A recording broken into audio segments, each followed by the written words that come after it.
جہاں سے یہ عرب تجارت کرتے ہیں تو اس پر بھی قبضہ کیا جائے، تاکہ ان کی جو جارہ داری ہے اس کے اوپر، تجارت کے اوپر، وہ اپنے قبضے میں لے لی جائے۔ اس اس مقصد کے لیے انہوں نے حبشہ کی جو عیسائی حکومت تھی اس کے ساتھ گٹھ چھوڑ کر کے انہوں نے بحری بیڑے کی مدد سے انہوں نے یمن پہ ان کو قبضہ کروا دیا، حبشیوں کو، حبشی جو عیسائی تھے۔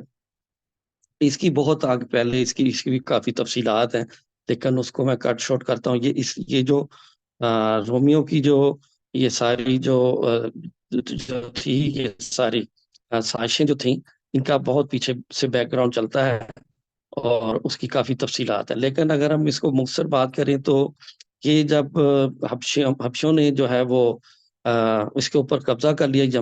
یمن کے اوپر بھی، تو حبشہ کا جو بادشاہ تھا اس نے اپنا ایک گورنر مقرر کیا تھا ابراہا، یمن میں۔ اور وہ جو تھا وہ آہستہ آہستہ، وہ بہت چالاک آدمی تھا، اور آہستہ اس نے کافی اثر و رسوخ حاصل کر لیا اور کافی طاقتور وہ ہو گیا۔ اور اس کے ذریعے پھر ان کی اصل میں سازش یہ تھی کہ حبشی عیسائیوں کے ذریعے جو ہے وہ عربوں کے اس روٹ کے اوپر قبضہ کیا جانا۔ تو یہ یمن پہ جب اس نے اپنا اقتدار اچھی طرح مضبوط کر لیا، تو اس نے پھر رومی سلطنت، اس کے حلیف حبشی عیسائیوں کے پیش نظر بھی یہ تھا کہ ایک طرف عرب میں عیسائیت پھیلانا اور دوسری طرف اس تجارت پر قبضہ کر لینا چاہیے۔ مطلب دو مقاصد تھے ان کے، ایک ان کی جو ہے وہ سلطنت پہ قبضہ کریں، اور دوسرا وہ ان کی تجارت پہ۔ اس مقصد کے لیے ابراہ نے کیا کیا، ایک بہت بڑا جو تھا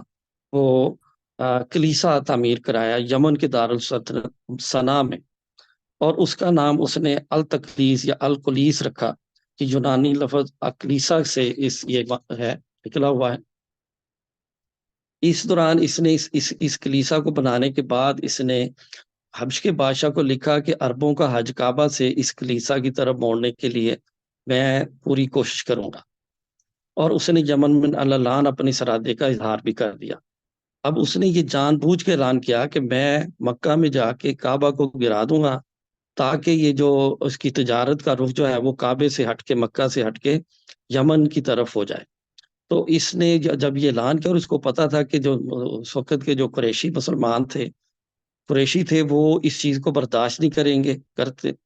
کریں گے، اور وہ کوئی نہ کوئی اس کے خلاف ایکشن لیں گے، جس سے اس کو ایک بہانہ مل جائے گا مکہ پہ چڑھائی کرنے کا اور کعبہ کو گرانے کا۔ تو اس نے اب دو تین اس میں روایات ہیں۔ ایک تو یہ کہ واقعی ایسے ہی ہوا کہ کچھ نوجوانوں نے جا کے اس کلیسا میں جو اس نے تیار کرایا تھا اس میں کوئی غلاظت پھینک دی، اور دوسرا یہ بھی روایت ہے کہ کچھ نوجوانوں نے جا کے اس کو آگ لگا دی، اور تیسرا یہ بھی مولانا نے اس میں لکھا ہے کہ یہ بھی ممکن ہے کہ اس نے خود یہ ساری حرکتیں کروائی ہوں، تاکہ اس کو، یہ آج کل بھی یہ بہت پاپولر ہے، جیسے یہ ٹوئن ٹاور گرائے تھے اور پھر مسلمانوں پہ چڑھائی کر دی تھی۔ تو یہ بہت پرانی، یہ جو ہے نا، یہ ان کی یہ چلی آ رہی ہے عادت جو ہے، خود ہی جو ہے وہ اس کو کر کے، اور اس کے بعد پھر جو دشمن کے اوپر چڑھائی کر دینا۔ تو اس کے بعد اس نے پھر جب یہ اس نے بہانہ اس کو مل گیا تھا، اب اس نے تیاری شروع کر لی، اور یہ 570 یا 571 میں 60,000 فوج لے کے، اور 13 ہاتھی تھے اس کے پاس، اور کئی کہتے ہیں کہ 9 ہاتھی تھے، کئی روایات میں یہ ہے، یہ مکہ کی طرف روانہ ہوا۔ اور راستے میں جہاں بھی کوئی عرب لشکر ان کا مزاحمت کرتا تھا، وہ اس کو شکست دے دیتا تھا، کیونکہ اس کے پاس بہت بڑی یہ فوج لے کے، 60,000 کی فوج لے کے یہ روانہ ہوا تھا مکہ کی طرف۔ تو راستے میں یہ بنی ثقیف کا جو قبیلہ جب یہ مکے کے قریب پہنچا، تو وہ بھی اس کا مقابلہ نہیں کر سکے، بلکہ انہوں نے کہا کہ ہم آپ کو مکہ کا راستہ بھی بتاتے ہیں، بلکہ ہم ایک آپ کے ساتھ بدر کا جو کہ نیویگیٹر ہوتا ہے، جو اس کو گائیڈ کرے گا ان کو مکہ تک پہنچانے کا، وہ بھی اس کو ہم فراہم کر دیتے ہیں۔ تو یہ جب یہ تقریباً ابھی 3 میل کے قریب پہنچا، تو وہاں پہ انہوں نے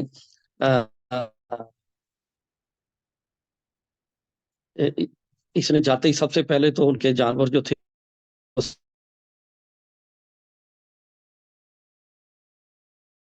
دو اونٹے جو انہوں نے وہ نے اب کی طرف کہ دیکھو میں لڑنے نہیں آیا، بلکہ اس کے گھر کو ڈھانے آیا ہوں،